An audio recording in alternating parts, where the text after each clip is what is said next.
sekalian semuanya dikasih Tuhan, yang di atas dan di bawah semuanya diberkati Tuhan. Ada sukacita? Amin. Mari Bapak Ibu kita awali ibadah kita tundukkan kepala, kita saat teduh sejenak, menikmati segala kebaikan Tuhan, kemurahan Tuhan, kasih setia Tuhan, perlindungan Tuhan, kesehatan yang dianugerahkan bagi kita semua. Kita persiapkan hati, pikiran, kita mau tanggalkan semua beban, kekhawatiran, serahkan semuanya kepada Tuhan. Kita fokuskan hati kita memuji, memuliakan, meninggikan nama Tuhan, menyembah Dia, mengagungkan Dia. Dan kita siapkan hati, pikiran kita untuk menerima kebenaran firman Tuhan yang akan mengajarkan kita, menguatkan kita, memberikan kita sukacita.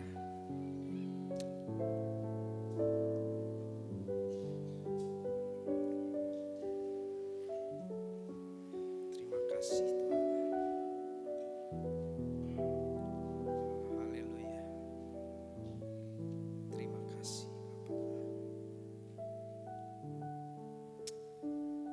Terima kasih Yesus. Terima kasih Bapak.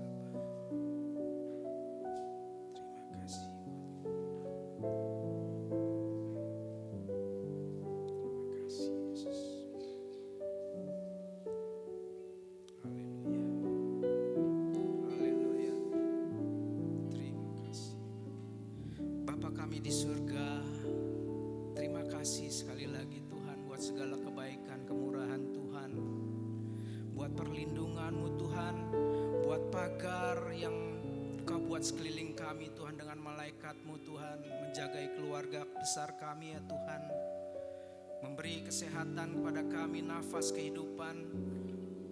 Pada pagi hari ini Tuhan, kami sudah boleh datang menghampiri tahta-Mu Tuhan. Kami menghampiri-Mu dengan sukacita Tuhan, dengan kesehatan penuh Tuhan. Semua adalah karena anugerah-Mu Tuhan. Ya Bapa di surga, terima kasih Tuhan penyertaan-Mu Tuhan, menuntun kami sepanjang minggu ini Tuhan. Kami mau bersukacita bersama-sama Tuhan pada pagi hari ini Tuhan. Kami mau meninggikan nama-Mu, kami mau memuliakan nama-Mu Tuhan. Dan bahkan Tuhan, kami mau mendengarkan Tuhan pesan-pesan-Mu yang akan Kau sampaikan oleh hamba-Mu Bapa Gembala kami. Biarlah firman-Mu boleh menguatkan kami, meneguhkan kami, bahkan Tuhan menyembuhkan kami, memulihkan kami. Terima kasih Tuhan untuk segala apa yang Kau sediakan bagi kami Tuhan. Terima kasih sekali lagi Tuhan. Ampuni jika ada dosa, kesalahan yang kami buat dengan sengaja maupun tidak disengaja. Kuduskan kami semua ya Tuhan. Sucikan dengan darah Tuhan Yesus. Kami mau Tuhan, sungguh-sungguh Tuhan, melepaskan semua beban dosa kami Tuhan. Kami serahkan ke dalam tangan-Mu. Terima kasih untuk pengampunan Tuhan Yesus yang akan kami peringati Tuhan pada perjamuan kudus pagi hari ini Tuhan, yang telah menyelamatkan kami Tuhan melalui darah Tuhan Yesus Kristus yang telah menebus kami di kayu salib. Terima kasih Bapa di surga, terpujilah nama-Mu. Kami Tuhan teringat akan doa Bapa kami yang Kau ajarkan bagi kami Tuhan. Hari ini Tuhan kami sama-sama mau menaikkan doa Bapa kami Tuhan.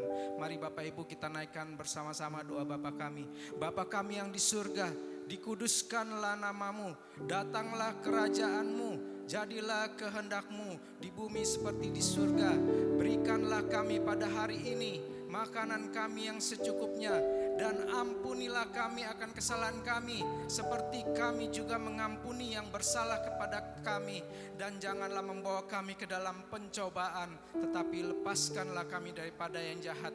Karena Engkaulah yang punya kerajaan dan kuasa dan kemuliaan sampai selama-lamanya. Yang diberkati dan percayakan sama-sama katakan amin. Selamat berbakti Ibu Bapak. Kita akan mulai ibadah kita pada pagi hari ini. Kita akan memuji memuliakan nama Tuhan. Haleluya Yesus. Amin.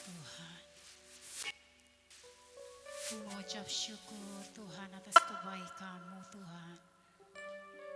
Biarlah kami yang hadir di tempat ini Tuhan, kami pulang membawa berkat yang besar daripada-Mu Bapa. Layakan kami Tuhan, sucikan kami Yesus, kuduskan kami Bapa. Ku datang Tuhan dalam hadirat-Mu, berhiaskan kekudusan. Seluruh surga sujud menyembah-Mu. Ku tersungkur dan berseru, Kudus, kuduslah, kuduslah Tuhan, Allah semesta alam. Kudus, kuduslah, kuduslah Tuhan, surga bumi menyembah-Mu. Mari kita sama-sama naikkan pujian ini dengan iman, katakan, ku datang Tuhan dalam hadirat-Mu. Tuhan dalam hadirat-Mu, berhiaskan kekudusan. Seluruh surga sujud menyembah-Mu. Ku tersungkur dan berseru, Kudus, kuduslah, kuduslah Tuhan, Allah semesta alam. Kudus, kuduslah, kuduslah Tuhan, surga bumi menyembah.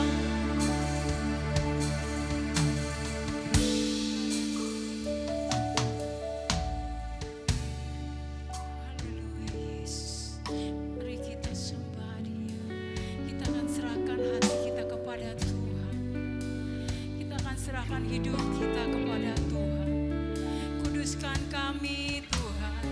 Katakan Tuhan, kuduskan dan sucikan hidup kami. Kami tahu Tuhan, hidup kami tidak layak Tuhan. Kami telah melakukan kesalahan-kesalahan ya Bapa. Tuhan, kami mau belajar untuk tunduk dan setia padamu Bapa. Biarlah Tuhan, kehidupan kami yang mendatang Tuhan, mencirikan Tuhan, anak Tuhan yang penuh dengan kudusan ya Bapa. Ajar kami Tuhan untuk selalu taat dan setia akan firman ya Bapa. Terima kasih Yesus. Haleluya Bapa. Amin. Kita sama-sama naikkan pujian ini dari awal. Ku datang Tuhan dalam hadirat. Tuhan dalam hadirat, benar Yesus, haleluya Yesus. Seluruh surga sujud menyembah-Mu. Ku bersyukur dan berseru,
Kami siap Tuhan, kami siap memulai ibadah kami Tuhan. Hanya di dalam nama-Mu kami berdoa dan mengucap syukur. Haleluya.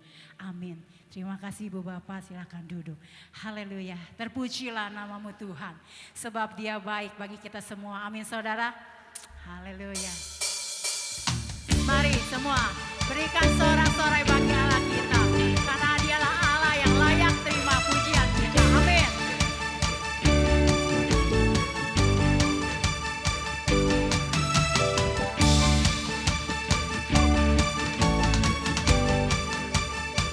Katakan terpujilah nama-Mu Tuhan.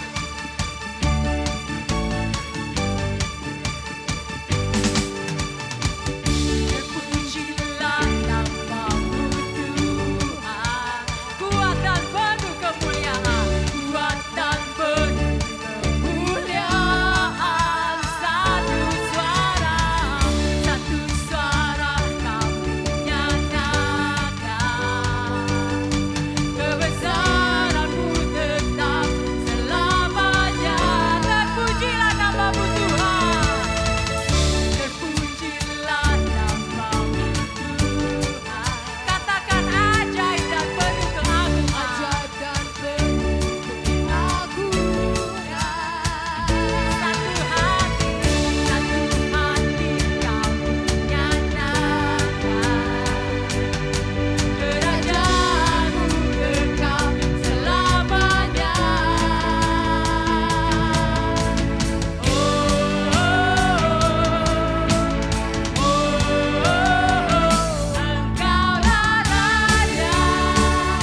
Dipersilakan petugas kolektor untuk maju ke depan dan doa dari Pak Yanto.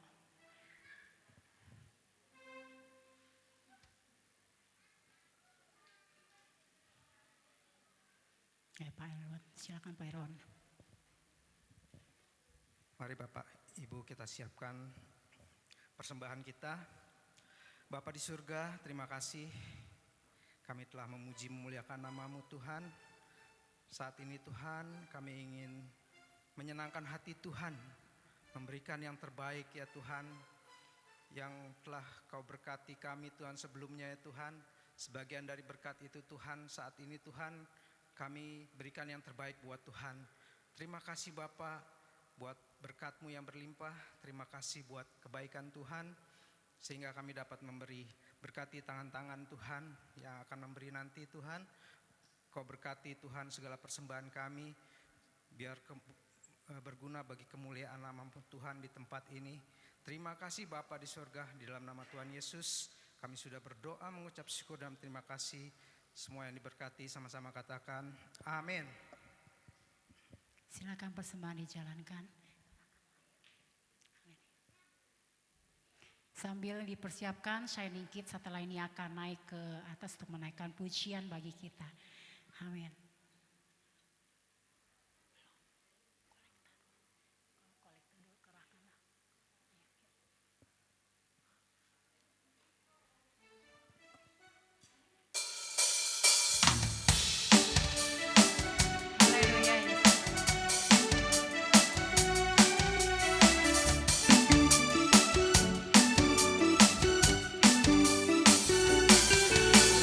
Berikanlah kekuatan-Mu ya Allah, tunjukkanlah kuasa-Mu ya Tuhan, serahkan musuh-Mu, selamatkanlah umat-Mu, Allah dahsyat di tempat kudusnya, Allah bakti bersoraklah, hey! Allah bakti bernyanyilah, musuh dikalahkan, umatnya dibebaskan, Allah dahsyat di tempat kudusnya.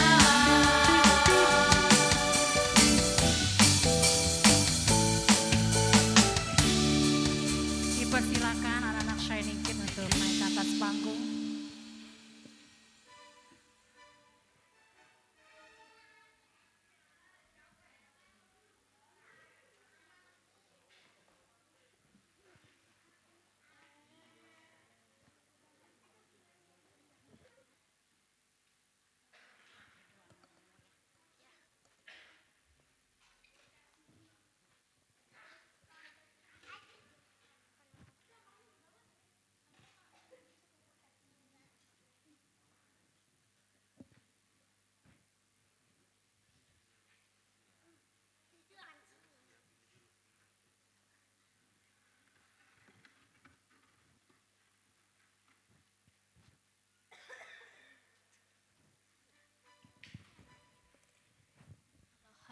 Shalom, selamat pagi Bapak Ibu Saudara sekalian.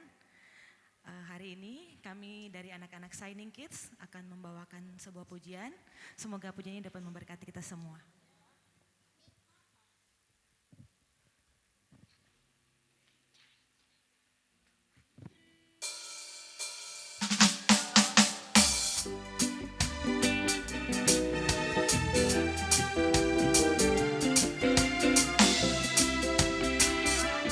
Mari kita sama-sama memuji Tuhan. Oh, penuh kasih, doa penuh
Kami serahkan anak-anak kami ke dalam bimbingan Tuhan melalui guru-guru sekolah minggu dan tin.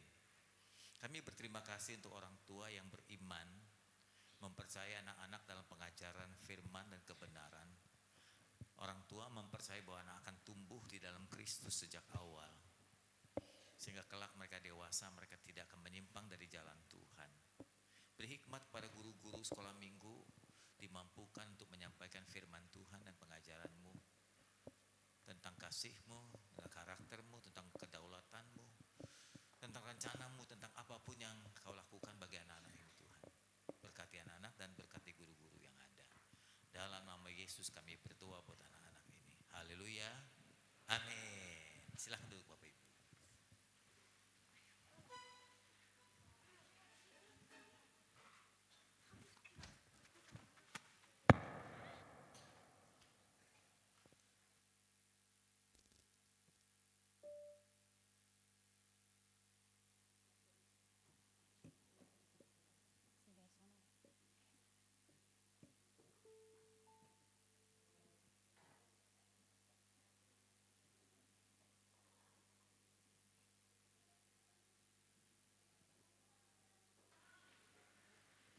Puji Tuhan Bapak Ibu sekalian, kita sangat terberkati dengan pujian dari anak-anak Shining Kids. Sekarang kita ingin menyiapkan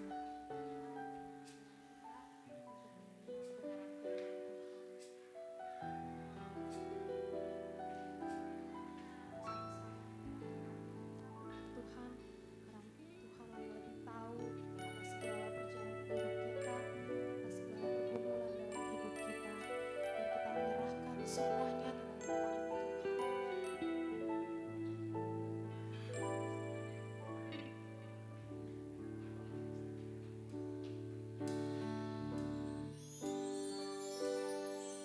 Saat ku berjalan,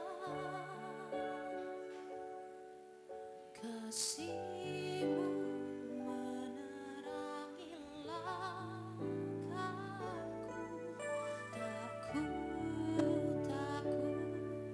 Tak ku bimbang, karena ku tahu Kau bersamaku. Kau lebih tahu yang terbaik bagiku. Kau lebih sanggup pulihkan hidupku. Ku berserah, ku percaya, karena Yesus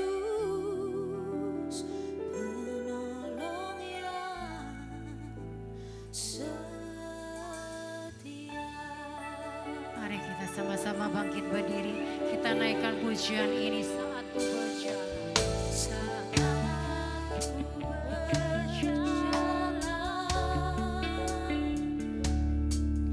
kasih-Mu menerangi langkahku. Tak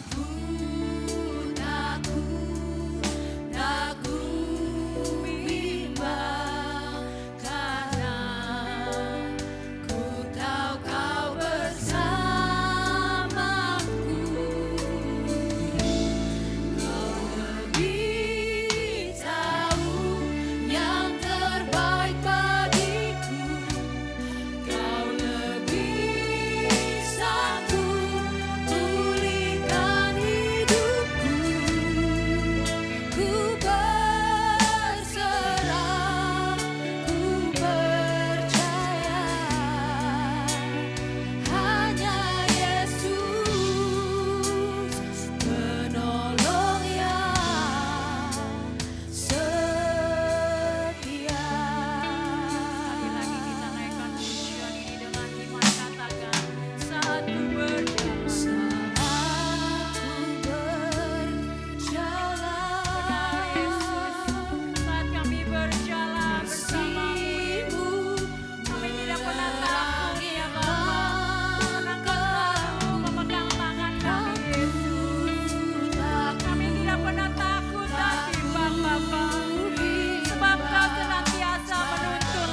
ada oknum, tidak ada pribadi yang jauh lebih tahu daripada Yesus sendiri.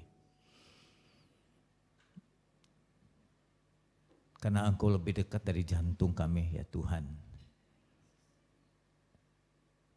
Engkau lebih ada daripada darah dan nyawa kami. Engkau maha kuasa, Engkau maha tahu.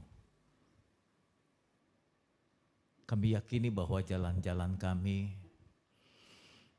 kehidupan kami, Engkau sertai, Engkau rancang, Engkau buat begitu menjadi kebaikan. Jika Tuhan sudah rela meninggalkan sorga dan rela menjadi manusia serta mati dengan mengerikan, kami sangat percaya Engkau memperhatikan, mempedulikan perjalanan hidup kami dari awal sampai akhir. Tuhan, Engkau mengasihi kami, kami pun mengasihi Engkau. Berbicaralah Tuhan tiap-tiap kali kami kumpul di tempat ini. Beritakan firman-Mu, sampaikan hati-Mu, keinginan dan rencana-Mu buat kami supaya kami dapat melakukan tepat seperti yang Kau mau Tuhan. Roh Kudus buat kami mengerti apa yang kami dengar satu demi satu perintah-Mu, supaya kami berkenan tiap-tiap waktu. Dalam nama Yesus kami berdoa. Amin. Ingat, sekali lagi ingat, dan saya sudah berulang-ulang, firman Tuhan lebih tinggi daripada budaya. Firman Tuhan harus lebih tinggi dari budaya. Jadi Imlek itu budaya. Imlek itu budaya dan Imlek bukan agama. Jadi orang yang merayakan Imlek sesuai atau selaras dengan firman, dia tidak merayakan agama yang baru, tapi dia mengikuti budaya yang sudah pernah ada. Namun ingat baik-baik, jangan budaya melanggar firman Tuhan.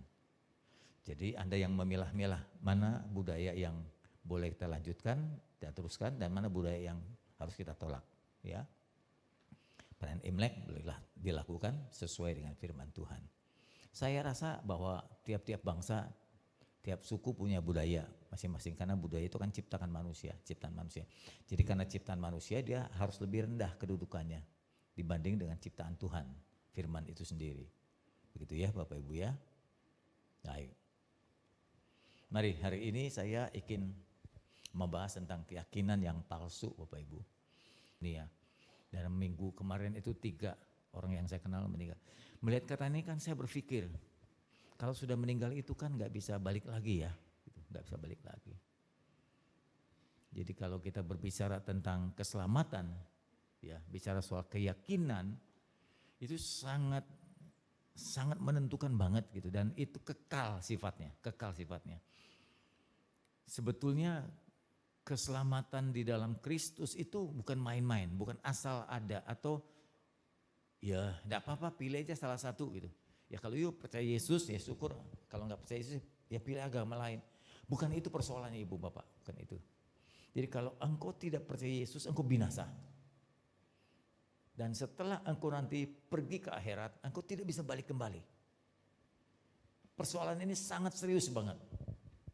Dan kalau sudah kembali ke akhirat, apapun tidak bisa lagi menebus kalau kita gagal dalam pemilihan keselamatan itu, atau masuk ke dalam api neraka atau kebinasaan. Kekayaan, pangkat, jabatan, pengalaman, prestasi saudara tidak akan bisa memindahkan keadaan kita nanti di akhirat. Jadi ini persoalan sangat serius. Sangat serius, ya. Sebab itu saya ingin ingatkan kepada kita sekalian, ingatkan jangan-jangan kita ini belum selamat. Jangan-jangan keyakinan kita ini palsu. Artinya kita sok yakin bahwa kita sudah selamat, ternyata mungkin saja sampai di akhirat kita ditolaknya. Pernah gak berpikir seperti itu? Tentunya saya punya alasan mengapa saya berkata begitu. Salah satu alasannya, saya melihat ada beberapa orang Kristen hidupnya tidak berubah Bapak Ibu. Sebelum dan sesudah percaya Yesus tidak berubah. Dan saya khawatir keyakinan yang diimaninya itu adalah palsu. Adalah palsu. Dan itu sangat bahaya, sangat bahaya. Baik, saya mulai dengan bicara tentang anugerah dulu Ibu Bapak ya. Bicara tentang anugerah. di dalam Efesus pasal yang kedua, 9. Sebab karena kasih karunia kamu diselamatkan oleh iman. Itu bukan hasil usahamu, tapi pemberian Tuhan. Jadi pemberian Tuhan dan kasih karunia itu sama saja. Jadi ayat itu hanya mempertegas saja. Itu bukan hasil pekerjaanmu, sama dengan bukan hasil usahamu. Jadi kita tidak perlu memegahkan diri atau menjadi sombong karena sudah selamat. Selamat itu adalah kasih karunia atau dengan kata lain anugerah. Jadi kalau kita selamat, kita melihat di depan kita ada perjamuan kudus. Ini hasil dari Tuhan sendiri. Yang pertama, tidak ada seorang pun dapat diselamatkan oleh hasil usahanya sendiri. Tidak ada seorang pun dapat diselamatkan oleh amalnya, oleh perbuatan-perbuatan baiknya. Atau dengan kata lain, amal dan perbuatan baiknya tidak akan pernah cukup menebus dosa-dosanya. Karena itu sampai Tuhan turun. Karena Tuhan sudah sangat tahu manusia tidak bisa menyelesaikan dosanya atau membayar dosanya, Tuhan turun menjadi manusia, menggantikan kematian kita. Sebab upah dosa adalah maut atau mati. Jadi setiap orang yang membayar dosa harus mati. Satu, dan orang yang harus membayar dosa adalah orang yang tidak pernah berdosa. Tidak ada di dunia ini orang yang tidak pernah berdosa kecuali Tuhan sendiri. Maka itu Tuhanlah jadi manusia. Satu-satu manusia yang tidak berdosa ya cuma Yesus karena dia Tuhan. Hanya dia yang layak menebus kesalahan kita. Dan itu diberikan kepada kita sebagai anugerah atau kasih karunia. Oke, selesai sampai di sini. Jadi kalau kamu percaya Yesus mati bagimu, kamu percaya Yesus menebus dosamu, kamu diselamatkan. Tetapi tidak titik ini Ibu Bapak, ini masih koma. Kita masih berjalan. Setelah percaya Yesus kita masih berjalan. Nah perjalanan hidup kita itu menentukan kita. Apakah nanti setelah kita mati, surga atau neraka. Itu persoalan Ibu Bapak, itu persoalan. Dan itu persoalan sangat penting banget, sangat penting banget. Jadi dipertegas dari kalimat di atas, selamat itu anugerah, bukan upaya. Sementara semua agama di kolong langit ini adalah upaya manusia. Semua agama di kolong langit ini adalah usaha manusia. Nihil. Ya. Jadi diberikan semacam kado tanpa Anda berbuat untuk menebus dosa. Kalau engkau percaya Yesus yang menebusmu, engkau diselamatkan. Oke. Saya ingin bicara blind spot. Blind spot ini kalau terjemahnya titik buta. Titik buta adalah sebuah keadaan di belakang kendaraan yang tidak diketahui oleh supir. Disebutnya blind spot.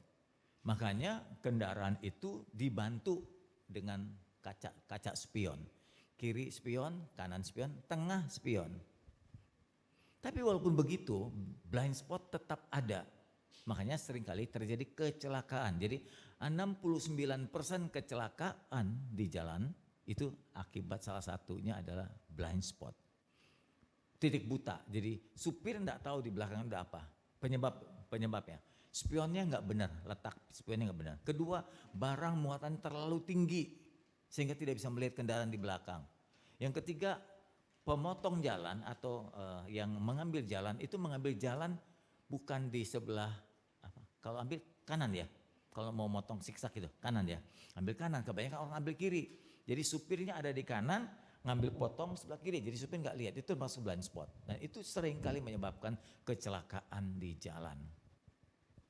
Terutama motor, karena motor udah pendek, kecil, siksaknya lebih berani daripada mobil. Nah blind spot itu harus diberitahu kepada pengendara yang di depan dan di belakang. Hati-hati kamu di belakang. Kamu tuh nggak dilihat orang, nggak dilihat kendaraan yang di depan. Dan hati-hati kamu kendaraan yang di depan, kamu tidak lihat kendaraan di belakang. Itu ya. Nah, kalau blind spot ini tidak diwaspadai akan mendatangkan banyak kematian. Saya khawatir bahwa keselamatan palsu orang Kristen itu menjadi blind spotnya kita. Kita pikir kita selamat. Kita pikir kita sudah ditebus. Kita pikir kalau mati masuk surga. Ternyata blind spot kita.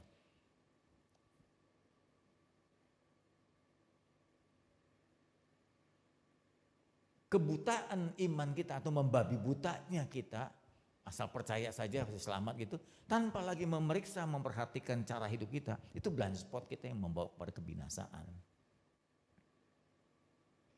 Hati-hati Bapak Ibu. Jadi di satu pihak kelihatannya anugerah tinggal terima saja. Di pihak lain Anda itu dituntut habis-habisan.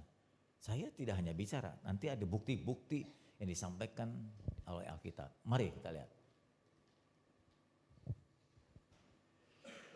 Ada dua keadaan yang membuat orang binasa. Satu, orang bisa masuk neraka. Satu, tidak mau terima Yesus dengan sengaja sebagai Tuhan dan penebus. Udah ditawarin nih, ayo Yesus itu mengasihi kamu, Yesus mati bagimu juga. Oh enggak, saya enggak butuh Yesus, saya sudah punya agama. Nah orang yang seperti ini sengaja terus menerus ditawari keselamatan, penebusan, nolak terus sampai mati, udah binasa. Dan yang kedua, yang tanpa kita sadari, ternyata kita orang Kristen yang seringkali beriman palsu. Kita tahu bahwa Yesus menyelamatkan, Yesus memberi keselamatan, itu asli. Tapi keyakinan kita ini yang palsu. Saya lupa, istri saya pernah cerita, ada seorang teman bagaimana ya, dia punya perhiasan apa gitu ya. Satu kali dia mau jual ke toko tertentu, toko itu nakal. Perhiasan ini ternyata ditukar nggak, bentuknya hampir sama. Gioknya, emasnya, segala macam, berliannya sama. Jadi dia bilang, oh enggak, harganya akhirnya enggak sepakat, dibalik. Ketika dibaliki, barangnya itu udah palsu oleh toko itu. Dan barang itu dipakai terus saja, satu kali dia butuh uang banget. Dia pergi ke salah satu toko di daerah Taman Surya kalau nggak salah. Dia bilang, saya mau jual ini. Ya udahlah, harganya segini kalau kau mau gini. Ternyata setelah diperiksa lebih jauh, palsu itu. Dulu dia beli barang asli, tapi mungkin ini udah toko yang keduanya ini sudah mendapatkan perhiasan yang palsu. Ditukar oleh toko yang pertama. Saya khawatir bahwa keyakinan kita akan keselamatan dalam Yesus seperti itu modelnya. Ternyata sudah dipalsukan atau sudah palsu keselamatan kita itu. Yang gimana kok bisa gitu Pak? Nanti saya jelaskan, jangan khawatir. Selama ini mungkin gak ada hamba Tuhan yang memberitakan ini. Dan ini menurut saya menindak-bobokkan kita. Sampai kita gak waspada. Ternyata keyakinan kita itu palsu. Yesusnya benar, tebusnya benar, keselamatannya benar. Ya. Tapi keyakinan kitanya yang salah, palsu. Sama seperti orang yang punya perhiasan itu. Kekhawatiran ini ternyata disampaikan oleh Rasul Paulus, Ibu Bapak. Rasul Paulus itu ternyata memikirkan tentang iman yang palsu ini, iman keyakinan akan keselamatan yang palsu ini. Makanya dia sendiri berbicara. Dia bilang begini, coba bayangkan. Ini belum sampai kepada perkataan Paulus. Saya cuma memberikan perbandingan. Bayangkan, jika seorang Kristen berpulang, lalu tiba di sana ditolak. Kita sudah bertahun-tahun bergereja, sudah bertahun-tahun beribadah, bertahun-tahun melayani. Tapi setelah meninggal sampai di sana, Yesus berkata, mau apa kamu kemari? Dia tolak kita. Kira-kira apa yang kita lakukan, apa yang kita rasa itu kalau itu terjadi itu?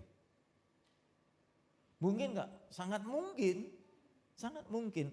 Ada beberapa ayat sebagai perbandingan saudara. Saya carikan ayat-ayat untuk kita bandingkan bahwa ternyata ada yang ditolak begitu. Jadi bisa bayangkan andaikan kita, salah satu kita meninggal dunia lalu sampai di sana ditolak oleh Tuhan. Balik nggak bisa, balik lagi ke bumi nggak bisa, ya minta tolong nggak bisa, jalan keluar, nggak ada. Nggak ada jalan keluarnya lagi. Sudah terima aja begitu. Dan ibu bapak perlu ingat, kalau sudah ada di sana bukan untuk sebulan. Ya nggak apa-apa lah tersiksa di penjara sebulan. Nggak sebulan, setahun. Nggak setahun, 10 tahun, 100 tahun. Selama-lamanya. Makanya saya bilang tadi penting banget, serius sekali tentang hal ini. Serius banget ini. Dan Paulus merasakan kekhawatiran itu. Sehingga dia serius sekali menjaga dirinya. Dia serius sekali memperhatikan cara hidupnya. Paulus siapa? Anda sudah kenal banget dah. Orang ini sangat luar biasa mempertaruhkan hidupnya untuk Tuhan. Tapi masih berkata seperti ini.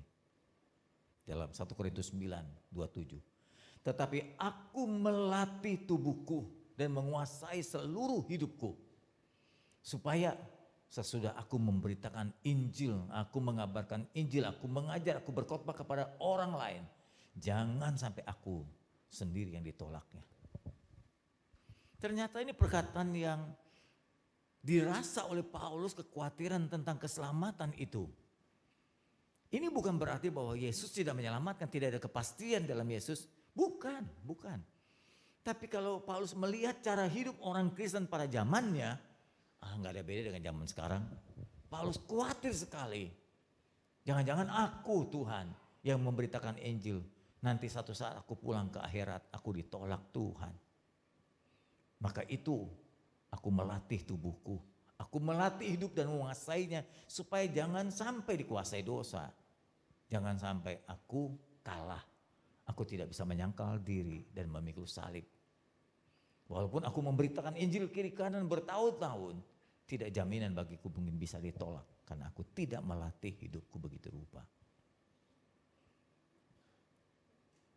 Saya tidak menakuti saudara, saya tidak meragukan keyakinan saudara. Tapi saya mewanti-wanti, jaga dirimu baik-baik. Keselamatan itu adalah pribadi. Saya tidak bisa tolong saudara, saudara juga tidak bisa tolong saya di akhirat nanti. Kita masing-masing menjaga diri kita sendiri. Paham Bapak Ibu?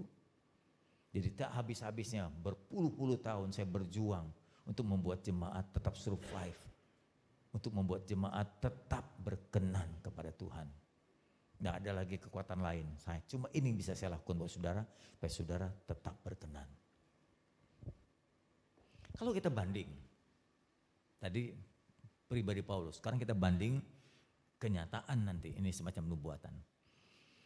Ternyata banyak orang Kristen yang telah melayani, dipercayakan karunia-karunia dalam pelayanan, tapi di akhirat ditolak dan tidak dikenal Tuhan. Itu tertulis di dalam Injil Matius. Bukan setiap orang yang berseru kepada Tuhan, Tuhan akan masuk ke dalam kerajaan surga, melainkan dia yang melakukan kehendak Bapakku di surga. Ini tidak bedanya dengan perkataan Paulus, aku menjaga tubuhku, melatih hidupku begitu rupa. Nah itu kehendak Bapa. Nanti pada hari terakhir banyak orang akan berseru padaku. Ini udah pulang nih ke akhirat nih Ibu Bapak. Di pintu gerbang surga. Tuhan kok pintu ditutup, kok kami dipalang, kok kami tidak bolehkan masuk. Bukankah kami sudah bernubuat pakai namamu Tuhan? Bukankah aku telah kami mengusir setan pakai namamu? Kami melakukan banyak mujizat juga pakai namamu. Lalu Tuhan keluar dari gerbang surga itu dan berkata kepada mereka, aku berterus terang kepadamu, aku tidak pernah mengenal kamu. Enyahlah dari pintu ini, dari tempat ini, ya daripadaku kamu sekalian pembuat kejahatan. Kalau perkataan ini disampaikan sekarang, kita bisa merubah diri. Kalau perkataan ini disampaikan dalam khotbah ini Anda sadar dan mau merubah diri, ada kesempatan. Tapi kalau perkataan ini disampaikan nanti di akhirat, Anda nggak bisa balik lagi.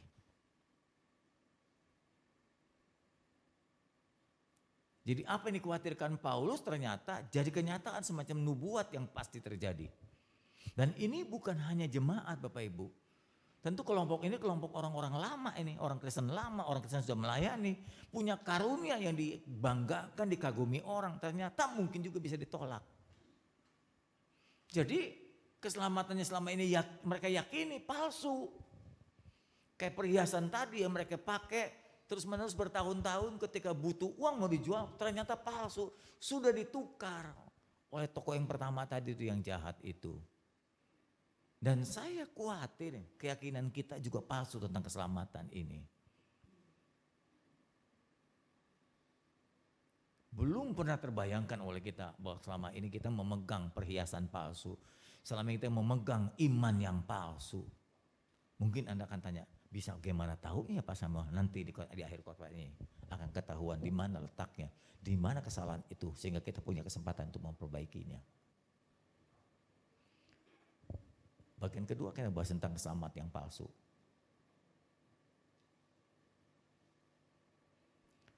Ada orang-orang mungkin termasuk saya, termasuk Anda, sudah yakin banget kalau ditanya, saudara nanti maaf ya kalau mati kemana? Pasti jawabnya langsung surga. Enggak usah dijawab, saya nggak jawabin dah. Betul tidak? Iya, karena selama ini sudah ribuan kali dengar khotbah. Yesus mati buat saudara. Kalau tanya, nanti kalau saudara mati kemana? Surga. Udah kayak kampanye aja. Surga gitu. Rasanya diri kita tuh sudah memenuhi syarat untuk masuk surga.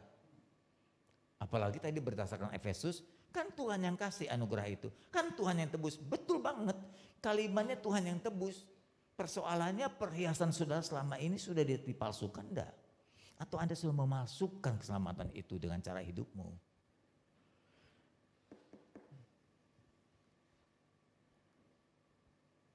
Ada orang muda kaya sebagai contoh, datang sama Yesus. Anda kan pernah baca ayat ini kan? Orang muda itu begini, seakan yakin banget dia. Sudah 99,9% dia masuk surga. Tahu kan cerita orang kaya muda ini? Dia merasa sudah melakukan hukum Taurat sejak kecil. Dan orang-orang Yahudi merasa bahwa dia diselamatkan karena Taurat. Datang sama Yesus, guru yang baik, kurang lebih gitu. Apa yang bisa saya perbuat supaya saya masuk surga? Kurang lebih kan gitu ceritanya ya. Oke, mari kita perjelas. Orang muda kaya itu ingin meyakini aja, cuma memastikan tinggal 0,1%. Sama seperti Nikodemus waktu datang kepada Yesus malam hari. Bagaimana caranya supaya sampai surga? Nikodemus itu sebagai pengajar agama, ya, orang tua, ya, pemegang Taurat ketat. Ketika datang sama Yesus dia sudah yakin banget masuk surga. Ternyata Yesus putar balik. Kamu gak pernah bisa masuk surga kalau engkau tidak dilahirkan baru. Terbalik semuanya, palsu selama ini keyakinannya. Ada seorang datang kepada Yesus dan berkata, Guru, perbuatan baik apakah yang harus aku perbuat untuk memperoleh hidup kekal atau untuk masuk surga? Jawab Yesus, apa sebab yang kau berkata kepadaku tentang apa yang baik? Hanya satu yang baik, yaitu tetapi jikalau engkau ingin masuk ke dalam hidup atau engkau akan masuk surga, turuti segala perintah Allah. Kata orang itu kepada Yesus, perintah yang mana? Kata Yesus, jangan membunuh. Nah ini kan hukum Taurat nih. Jangan berzina, jangan mencuri, jangan bersaksi dusta atau berbohong. Hormati ayahmu, ibumu, kasihi sesamamu manusia seperti dirimu sendiri. Kata orang muda itu, semua itu telah kuturuti atau kulakukan. Apalagi yang masih kurang? Kalau kuturuti berarti sejak kecil dia sudah diajar orang tuanya tentang Taurat itu. Apa yang masih kurang? Berarti udah 99% tuh, tinggal sedikit lagi. Di hatinya, sedikit lagi ngomongin aku pasti masuk surga. Kata Yesus kepadanya, jikalau engkau hendak menjadi sempurna, pulang, pergi, jual hartamu, berikan itu kepada orang miskin. Maka engkau akan beroleh harta di surga dan bla bla bla bla langsung terus semuanya. Tapi nyatanya orang kaya itu pergi dengan sedih. Keyakinannya rontok. Keyakinan keselamatannya palsu. Gugur dia. Sampai Tuhan berkata, sungguh sukar sekali bagi orang kaya masuk ke dalam kerajaan surga. Ya. Jauh lebih mudah seekor ontak masuk lubang jarum daripada orang kaya masuk kerajaan Allah. Kita tidak bahas soal kekayaannya, tapi kita membahas keyakinan orang muda ini palsu. Tuhan yang langsung jawab, sulit bagi kamu masuk surga. Keyakinan kamu ini keliru selama ini. Salah. Ini sebagai contoh lagi. Ternyata banyak contoh-contoh di Alkitab yang mengkhawatirkan kita Bapak Ibu. Jangan-jangan keyakinan kita sama seperti mereka, palsu.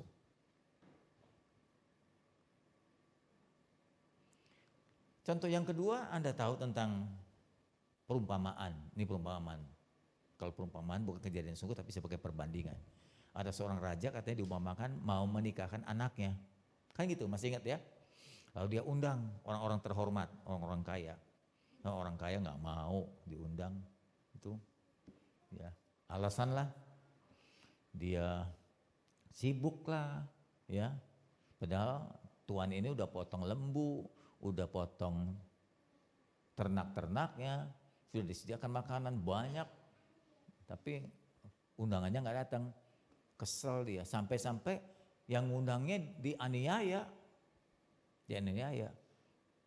Tuannya berkata kalau begitu udah nggak usah undang orang kaya itu dah, orang terhormat. Undang siapa saja yang di jalanan, dari orang baik sampai orang jahat, undang semua. Ini sebetulnya ilustrasi. Awal pertama Tuhan itu mengundang orang Yahudi sebagai bangsa terhormat bagi dia. Dipilihnya dia sebagai kehormatan untuk mau terima Yesus sebagai Mesias. Tolak, malah dibunuh nabi-nabinya oleh orang Yahudi. Kemarin ada yang sempat tanya soal perang dengan Hamas. Saya melihat berita, kan saya nggak cuma berita 1-2 itu. Kadang lihat berita yang Al Jazeera. Itu beritanya lebih update. Ya dalam bahasa Inggris, walaupun kita nggak ngeri semua, tapi gambar-gambar itu menunjukkan betapa sadisnya Israel itu membantai terus, nggak berhenti loh. Kalau menurut berita yang ada 26.000 sudah terbunuh orang Palestina dan sebagian besar anak-anak dan perempuan. Ya pasti banyak juga Hamas yang terbunuh. Perang itu kalau bom sudah diledakkan nggak bisa pilih, aku akan bunuh yang Hamas sama saja yang mati itu, nggak bisa. Siapa yang ada di situ pun akan jadi korban. Dan korban itu terus bergelimpangan. Dan mereka mau tidak mau seperti yang saya katakan. Saya yakin, saya bilang sama beberapa teman. Satu kali itu waktu Israel baru beberapa hari saja. Satu kali pasti Gaza direbut. Diusirnya orang-orang Palestina dari situ. Diambil kembali orang-orang Israel. Lalu diduduki di tempat tinggalnya orang Israel. Betul ya kenyataan sekarang. Semua diusir. Suruh keluar. Nggak mau keluar, bom. Nah, waktu dibom kan banyak yang terbenam, tertimbun. Dan tertimbun banyak anak-anak dan wanita. Waktu mereka diusir di perjalanan banyak yang kedinginan dan kelaparan. Gak punya air, gak punya makanan. Makanan subsidi dicegat di jalan, gak bisa masuk oleh Israel. Jadi tidak sedikit yang mati kelaparan juga. Nusa ini akan sadis. Saya tahu, saya sangat tahu. Saya punya 2 video tentang Hamas membantai orang Israel pada bulan Oktober itu. Saya melihat baik bagaimana mereka yang dibakar, diperkosa segala macam. Itu sadis juga memang Hamas. Hamas itu perlu dipersalahkan atas perang ini. 1.000 lebih orang Yahudi dibunuh. Saya berkata cukuplah sudah. Yang kau bantai balas itu 26.000 orang lebih. Sudah jangan teruskan pembantaian itu. Gitu. Oh, ada yang jawab dari jemaat. Kan bangsa Israel umat pilihan. Itu dulu Bapak Ibu. Dulu waktu rencana Tuhan tentang penebusan dan Mesias itu akan datang, memang dimulai dari pilihan Israel. Tapi bukan Israel lebih baik. Tuhan bisa pilih orang Tiongkok, Tuhan bisa pilih suku-suku dan bangsa lain, bukan berarti dia lebih istimewa. Bukan. Tapi setelah Mesias datang, selesai panggilan itu. Kalau menurut saya begitu. Ada bukti yang lain, Mesiasnya sendiri dibunuh oleh orang Yahudi. Yang bunuh Yesus siapa? Kan orang Yahudi. Dia menolak Mesias itu. Jadi bagi saya sudah selesai dengan orang Yahudi. Makanya diserahkan anugerah itu kepada bangsa-bangsa. Nah ini ceritanya. Setelah orang-orang terhormat itu diundang menolak dan membunuh utusannya, Tuhan undang yang lain. Siapa saja ayo mau percaya. Yang mau masuk dalam pesta perkawinan. Nah, makanya sekarang keselamatan disebar ke seluruh dunia, ditawarkan kepada bangsa-bangsa. jahat, baik, semua silakan masuk. Gitu loh. Itu nih namanya anugerah. Ini ceritanya begitu. Jadi ilustrasi ini menceritakan keadaan bangsa Israel dan bangsa-bangsa di dunia ini. Setelah selesai diundang, saya singkatkan saja, lalu kumpullah semua bangsa-bangsa yang masuk ke dalam pesta perkawinan anak raja itu. Setelah sementara makan, nah ternyata ada persyaratan. Ditemukan orang yang masuk dalam pesta itu ternyata nggak menyiapkan diri. Kan gitu ceritanya ya. Ada yang kurang apa? Siapa? Kenapa? Kenapa? Enggak pakai baju pesta. Saya cari tahu kok nggak pakai baju pesta aja diseret. Rupanya ada artinya. Ternyata mereka tuh nggak siapkan diri waktu diundang masuk dalam pesta itu. Bukan pakaian sesungguhnya tapi ilustrasi. Mereka tidak siapkan diri masuk ke dalam keselamatan Tuhan. Kalau saya mau sederhanakan, sama seperti orang Kristen dari berbagai-bagai bangsa sudah ditawarkan keselamatan, sudah ada dalam pesta anugerah Tuhan, tapi nggak siapkan diri. Anda nggak serius jadi ikut Tuhan. Anda nggak serius dalam pertobatan. Anda nggak serius berpakaian kesucian. Anda main-main, makanya keselamatan kita jadi palsu. Alkitab mengatakan orang itu diseret keluar dari pesta itu. Ketika raja itu masuk bertemu dengan tamu-tamu itu, ia melihat seorang yang tidak berpakaian pesta. Terjemahannya tidak menyiapkan diri masuk dalam anugerah itu. Ia berkata kepadanya, "Hei saudara, bagaimana engkau masuk ke dalam kemari dan tidak mengenakan pakaian pesta?" Orang itu diam saja. Lalu raja itu berkata kepada hamba-hambanya, "Ikat kaki dan tangan orang, campakkan orang itu ke dalam kegelapan yang paling gelap." Ini ilustrasi, ini gambaran, bukan keadaan sungguhnya. Tuhan ingin kita serius. Setelah diundang terima pesta anugerah itu, ikuti perjalanan, perkenanan. Sama seperti Paulus berkata, aku menjaga seluruh tubuhku dan aku memelihara imanku begitu rupa. Anugerah, tapi Tuhan mau kita selesai sampai akhir. Hidup ini seperti sebuah perlombaan. Kita akan berlari sampai garis akhir. Bukan langkah awal Anda yang menentukan, tapi langkah akhir juga ikut menentukan Anda. Semua ini sebagai contoh bagi kita, jangan sampai keyakinan kita ini jadi palsu. Masuklah bagian yang paling penting. Bagaimana kita tahu, mengetahui bahwa keyakinan kita itu palsu? Bagaimana kita bisa tahu? Kan bicara soal iman aja. Kalau nanti mati kemana? Aku percaya Pak Samuel, aku percaya. Nah percaya itu kan gak kelihatan. Iman itu gak kelihatan. Itu yang sulit untuk kita deteksi Ibu Bapak. Makanya kita gak bisa hakimi orang. Tapi kita bisa tahu diri kita sendiri. Kita ini beriman benar atau tidak. Atau cuma bilang aku percaya tapi gak mengalami perubahan. Tidak menjaga tubuh dan hidup dan cara hidup kita. Nah, caranya mengetahui kembali lagi ke dasar-dasar keselamatan. Jadi kalau kita berbicara ya pakai kembali kepada data-data atau langkah-langkah yang benar. Langkah diselamatkan gimana? Gimana kalau Anda ditanya, gimana seorang bisa diselamatkan dalam Yesus? Nah, satu. Ayo. Katanya selamat, caranya selamat aja. Satu, percaya. Oke, percaya Yesus itu Tuhan, Yesus itu menebus dosa kita. Oke, percaya. Itu namanya iman. Oke. Dua, berhenti setelah percaya aja. Oh, setan juga percaya, lebih percaya dari saudara. Karena setan pernah tinggal dengan Tuhan di surga. Dia lebih percaya daripada saudara. Lebih tahu Tuhan daripada saudara. Karena dia pernah tinggal bersama-sama.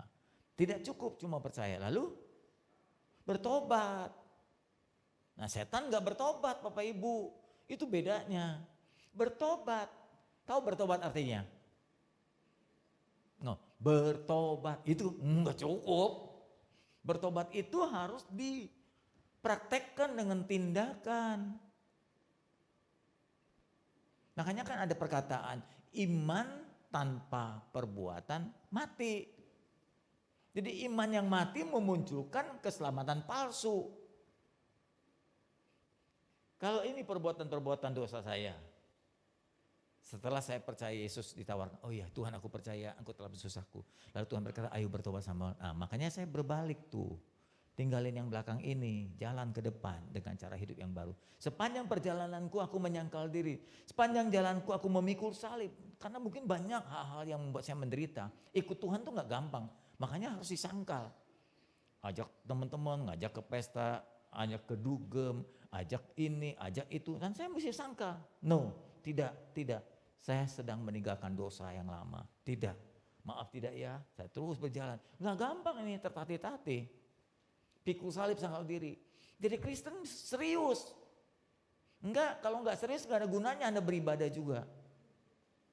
Enggak ada gunanya. Jadi harusnya dari awal seberjalan makin bertambah hari, bertambah bulan, bertambah tahun. Hidup kita makin berubah.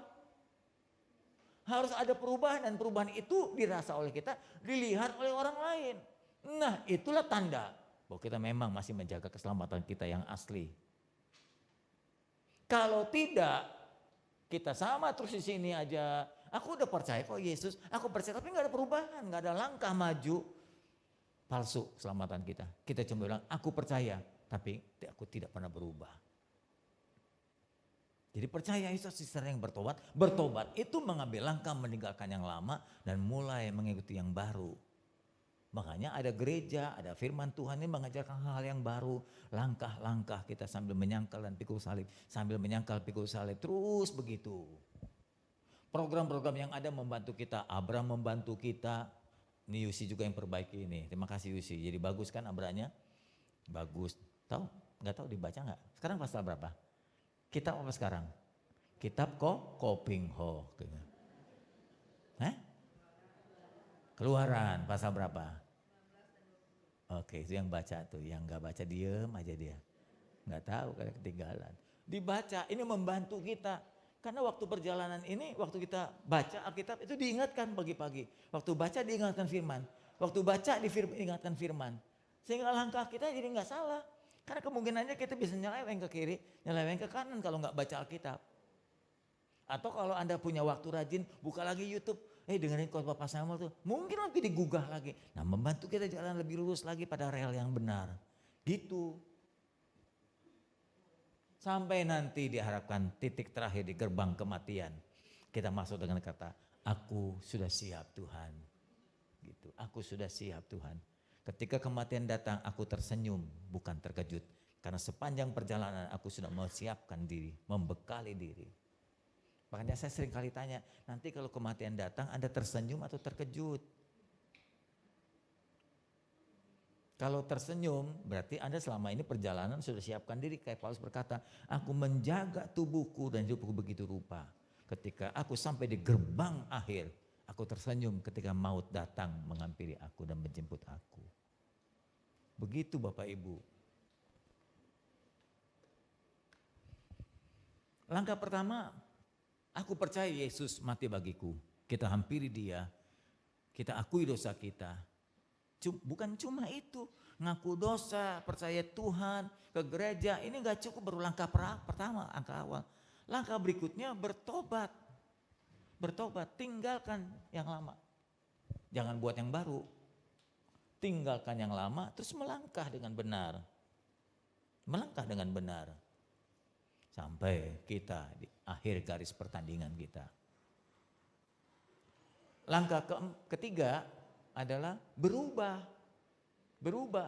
berbuah.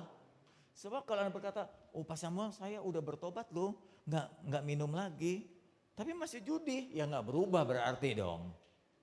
Jadi perjalanan sudah percaya, bertobat, lalu berubah. Makin lama orang melihat saudara makin berubah. Terutama pasangan kita yang paling tahu, karena pasangan kita tiap hari bersama kita. Anak-anak kita paling tahu keadaan orang tuanya tiap-tiap hari. Berubah gak kita? Kalau gak berubah, keyakinanmu palsu, imanmu palsu.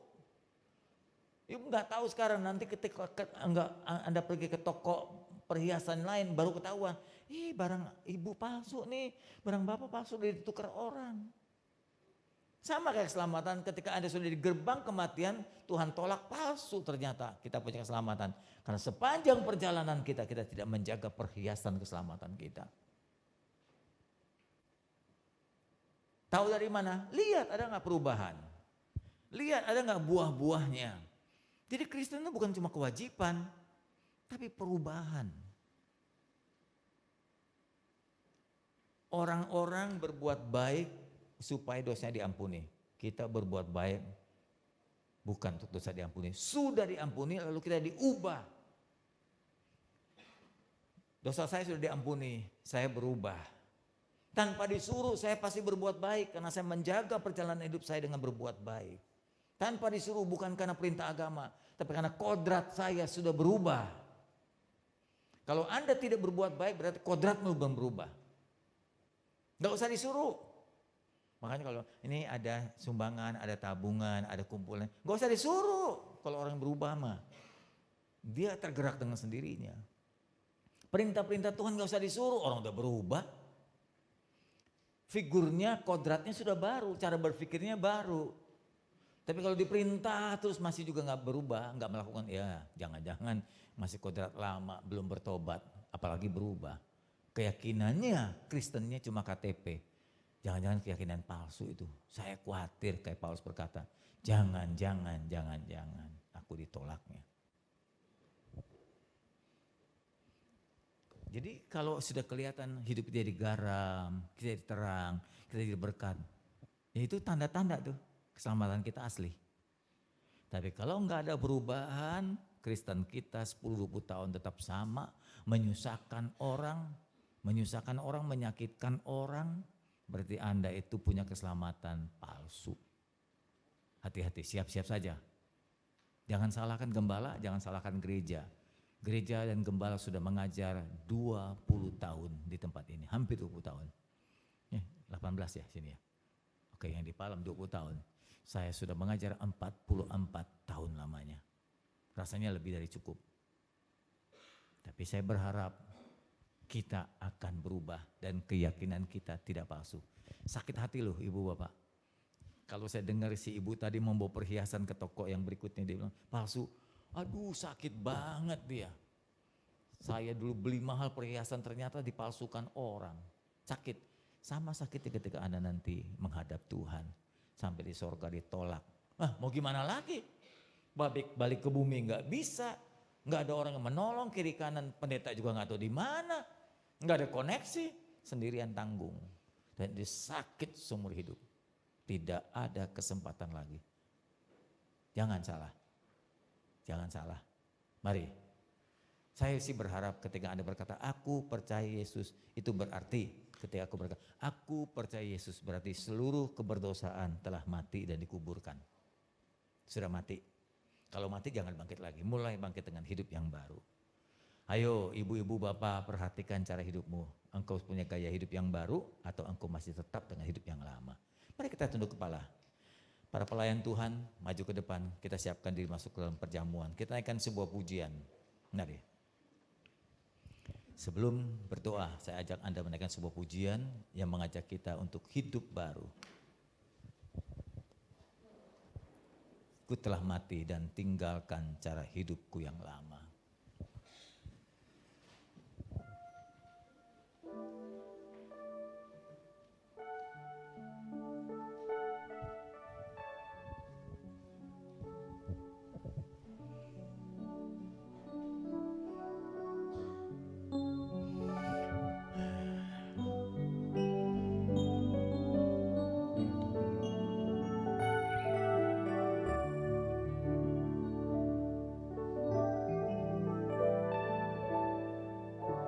Bukan dengan barang fana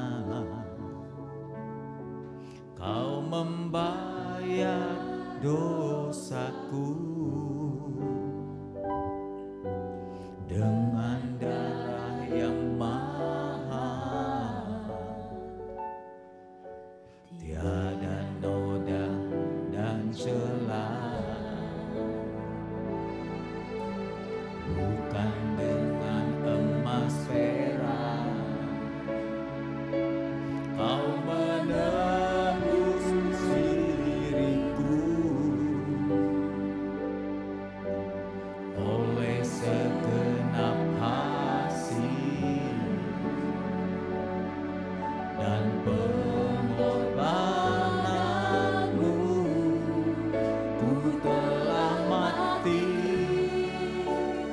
dan tinggalkan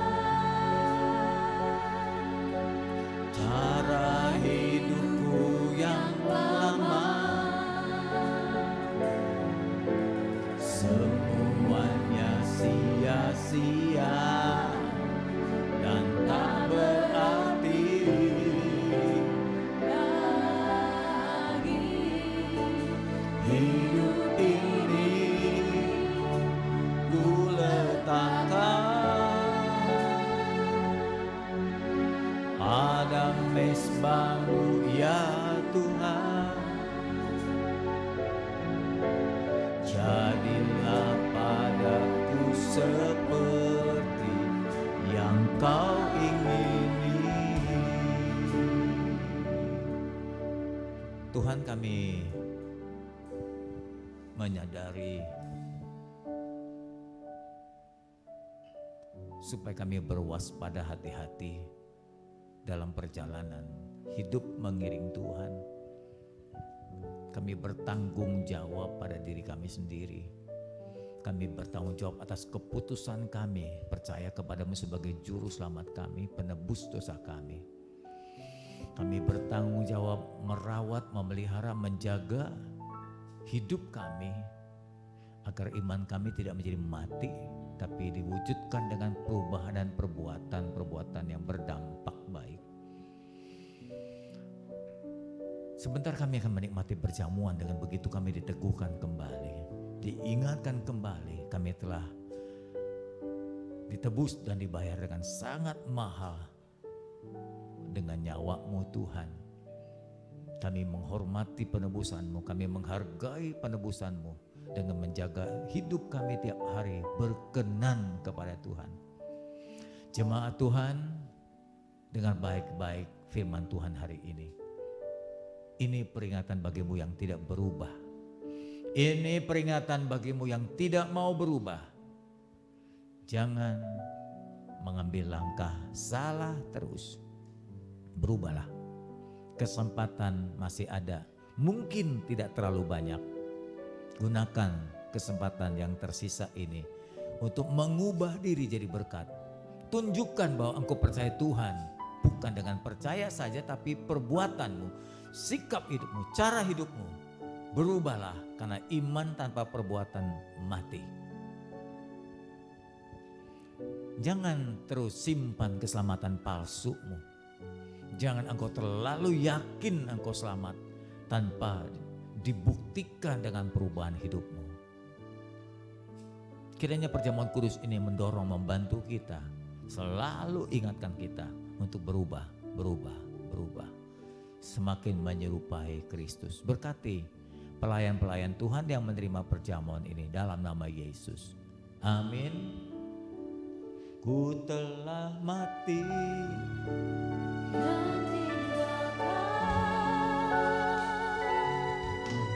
cara hidupku yang lama. Semuanya sia-sia dan tak berarti lagi. Hidup ini ku letakkan pada mezbah-Mu ya Tuhan. Jadilah padaku seperti yang Kau ingini.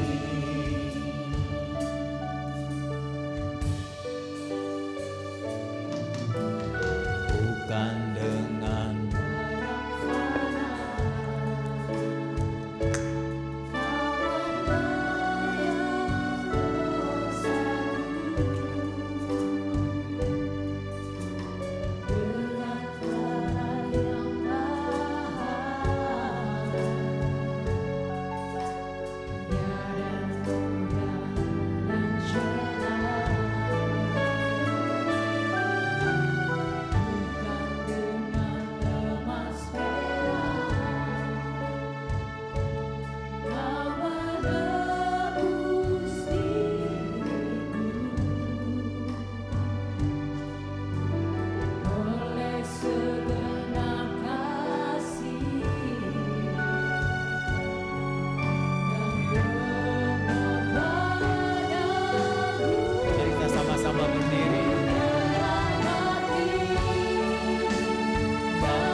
Saya mengasihi saudara, saya yakin Tuhan lebih mengasihi saudara.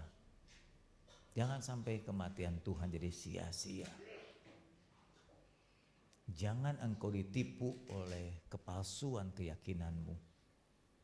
Periksalah dirimu ibu bapak, sudah sekian tahun iring Tuhan. Apakah ada tanda-tanda engkau sungguh diselamatkan? Apakah ada tanda-tanda kepalsuan hidupmu? Berubah sebelum terlambat. Tanpa menuduh siapapun, masing-masing kita mengoreksi diri termasuk saya. Jangan sampai menyesali hari terakhir.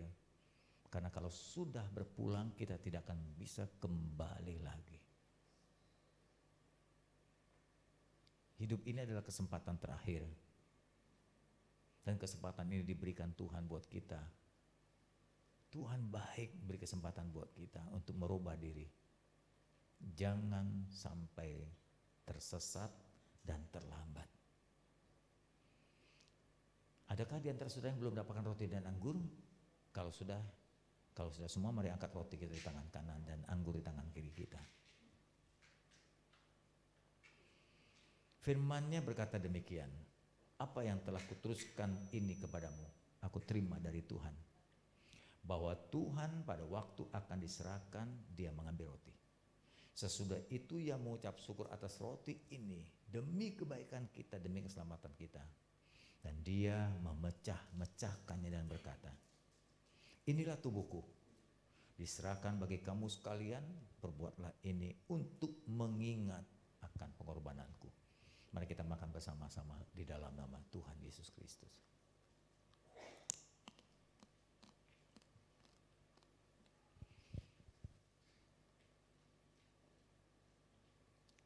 Pindahkan cawan ke tangan kanan, dengarkan firman-Nya kembali. Kemudian Yesus mengambil cawan sesudah makan dan berkata, cawan ini adalah perjanjian baru, menggenapi Taurat Tuhan, dan Tuhan sudah dimeteraikan oleh darahnya. Perbuatlah ini tiap kali kamu meminumnya untuk mengingat akan pengorbanannya. Tiap kali kamu makan roti dan minum cawan ini, kamu memberitakan kematian Tuhan sampai Tuhan datang kembali. Dalam nama Yesus kita minum bersama-sama.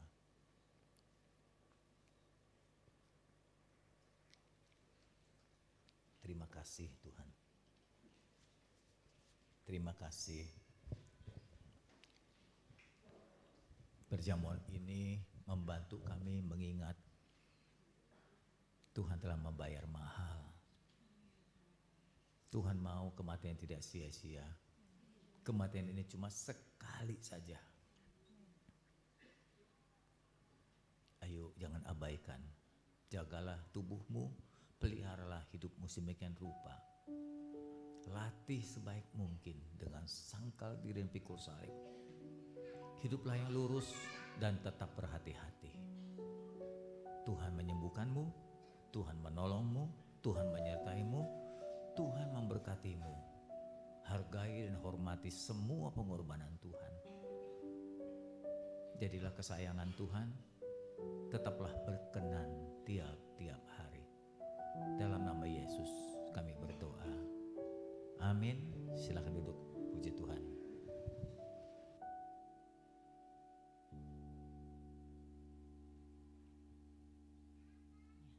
Puji Tuhan, terima kasih untuk khotbahnya Pak Samuel. Semoga memberkati kita semua di sini ya Ibu Bapak ya. Sebentar sambil bekas dikumpulkan sisa perjamuan. Tayangan multimedia sudah dipersiapkan? Ya, oke. Kita akan lihat tayangan multimedia. Silakan. Tuhan, nanti Koyanto akan berdoa.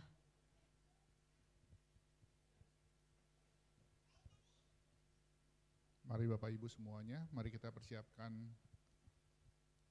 kolekta kita. Mari kita berdoa. Terima kasih Tuhan, kesempatan yang indah yang Kau nyatakan buat kami untuk mengembalikan apa yang telah kami terima daripada-Mu. Terpujilah nama-Mu Tuhan, kami percaya yang terbaik telah Kau berikan buat kami, yang terbaik juga akan kami berikan, akan kami kembalikan kepadamu. Terpuji Terpujilah Tuhan, haleluya, amin. Sambil persembahan dijalankan, kita akan naikkan pujian segala perkara dapat kutanggung.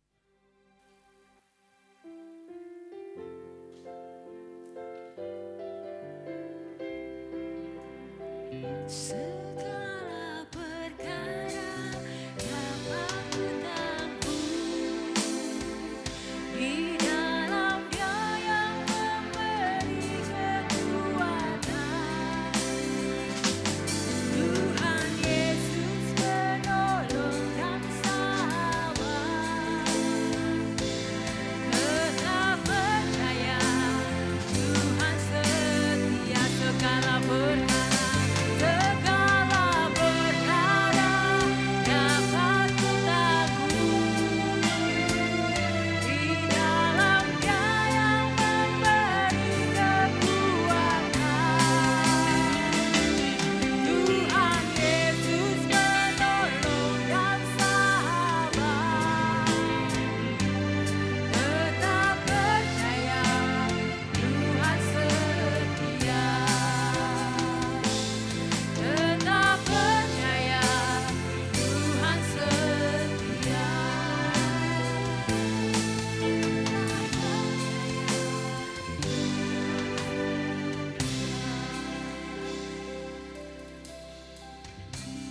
Kita berdoa buat Mama Linda Yopi, masih bermasalah dengan jantung dan ginjalnya. Ada lagi jemaat yang sedang dalam pergumulan sakit? Ada? Tolong Yuni minggu-minggu berikutnya ditayangkan mereka yang sedang dalam pergumulan sakit. Saya melihat bahwa ekonomi belum pulih. Kemungkinan setelah pemilu baru ada kebangkitan ekonomi. Kalau Anda tanya, Pak, pilih paslon mana? Saya tidak mau berpolitik. Berkali-kali beberapa teman tanya kepada saya, Tuhan bicara apa? Tuhan bicara pilih salah satu dari 3 paslon.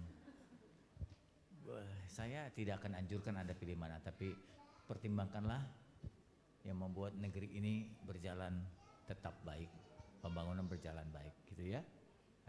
Yang toleransinya tinggi, yang karakternya dewasa, ya, yang merakyat. Nah, yaitu saya.